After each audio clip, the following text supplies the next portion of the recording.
அது மட்டும் இல்ல, இந்த ஆட்சி மலர்ந்த பிறகு, திராவிட முன்னேற்ற கழக ஆட்சிக்கு வந்த பிறகு 3 ஆண்டுல கடுமையான விலைவாசி உயர்வு 40% உயர்ந்துட்டது. இன்னைக்கு அரிசி ஒரு கிலோ 15 ரூபா விலை உயர்ந்துட்டது. 15 ரூபா ஒரு கிலோவுக்கு விலை உயர்ந்து விட்டது. இன்னைக்கு எல்லா மளிகை சாமான்களும் 40% உயர்ந்துட்டது. இன்னைக்கு மக்களுக்கு வேலைவாய்ப்பு குறைவு, செலவு அதிகரிப்பு, ஆனா வருமானம் குறைவு. இதனால் மக்கள் கஷ்டப்படுறாங்க. இந்த 3 ஆண்டு கால விடியா திமுக ஆட்சியில் மக்கள் ஆட்சியா தான் பார்க்கிறோம். மக்களுக்கு எந்த நன்மையும் கிடைக்கல. இந்த 3 ஆண்டுல என்ன நன்மை கிடைச்சிருக்குது? இந்த கன்னியாகுமரி மாவட்டத்துக்கு என்று ஏதாவது திட்டத்தை கொடுத்திருக்காங்களா? அதனால இந்த மாவட்ட மக்கள் ஏதாவது நன்மை பெற்றிருக்காங்களா, பலன் பெற்றிருக்காங்களா? சிந்திச்சு பாருங்க. ஒண்ணுமே கிடையாது. அந்த குடும்பம் வளமாகுது. திரு ஸ்டாலின் குடும்பம் வளமா இருக்கணும், மத்தியிலே அதிகாரத்தில் வரணும், மாநிலத்தில் அதிகாரம் இருக்கணும், அங்கேயும் கொள்ளையடிக்கணும், இங்கேயும் கொள்ளையடிக்கணும். அதுதான் திராவிட மாடல் ஆட்சி. இன்றைக்கு திமுக ஆட்சி வருவதற்கு முன்பு நாங்கெல்லாம் சொத்து வரியே போட மாட்டோம்னு சொன்னாங்க. சொத்து வரி போட மாட்டாங்க. இன்னைக்கு இங்க இருக்கிற கடை 180% உயர்த்திட்டாங்க. இன்னைக்கு 2000 ரூபாய்க்கு வரி கட்டி இருந்தா நீங்க 5000 ரூபாய் கட்டணும். கடைக்கு 180% வரி உயர்வு. நீங்க வீடு நீங்க 1000 ரூபாய் கட்டிட்டு இருந்தா 2000 ரூபாய் கட்டணும்.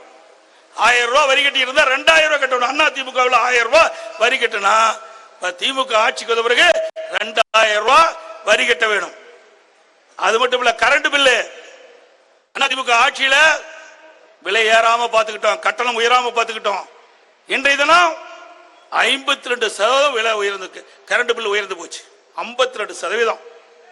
52% உயர்ந்தா எப்படி மக்கள் தாக்கு பிடிப்பாங்க? சிந்திச்சு பாருங்க. கிட்டத்தட்ட 2000 ரூபாய் கட்டுறவங்க 3000 ரூபாய் கட்ட வேணும்.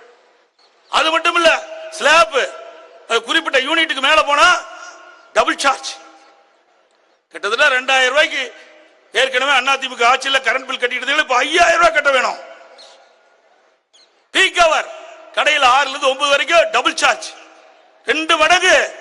இப்படி திராவிட முன்னேற்ற கழக ஆட்சிக்கு வந்த பிறகு இன்றைக்கு மின் கட்டண உயர்வு, வீட்டு வரி உயர்வு, கடை வரி உயர்வு, குடிநீர் வரி உயர்வு, குப்பை வரி வேற போட்டார். வரி போடாதே கிடையாது. எல்லா இடத்திலும் வரி போடுகின்ற ஒரே அரசாங்கம் விடியா திமுக அரசாங்கம் ஒண்ணுதான். ஆனா அண்ணா திமுக அப்படி அல்ல. என்னென்ன வாக்குறுதி கொடுத்தோமோ தேர்தல அதையெல்லாம் ஒவ்வொன்றாக நிறைவேற்றப்பட்ட வந்த அரசாங்கம் அண்ணா திமுக அரசாங்கம். இன்னைக்கு சட்டம் ஒழுங்கு பாருங்க, சந்தி சிரிக்குது. எங்க பார்த்தாலும் கொலை, கொள்ளை, திருட்டு, வழிப்பறிவு. பேப்பர்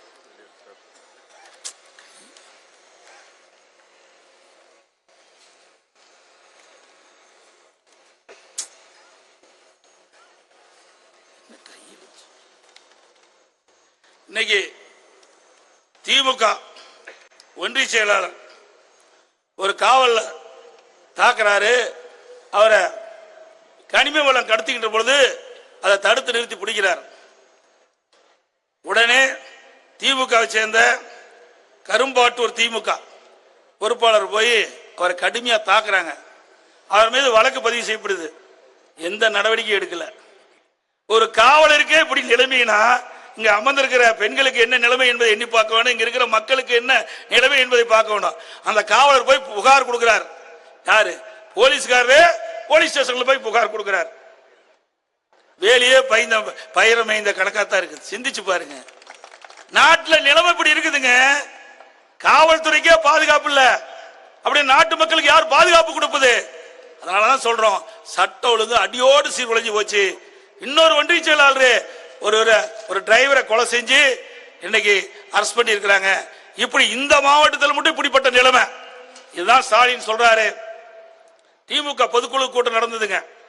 அந்த திமுக பொதுக்குழு கூட்டத்தில் ஸ்டாலின் பேசுகின்ற பொழுது சொல்றாரு, நான் நாள்தோறும் இரவில் தூங்கி காலையில் கண் விழிக்கின்ற பொழுது திமுக கட்சிக்காரர்களால் என்ன நடக்குமோ என்று அச்சத்தில் கண் விழிக்கிறேன் என்று ஒரு திமுக தலைவரே சொல்றார்.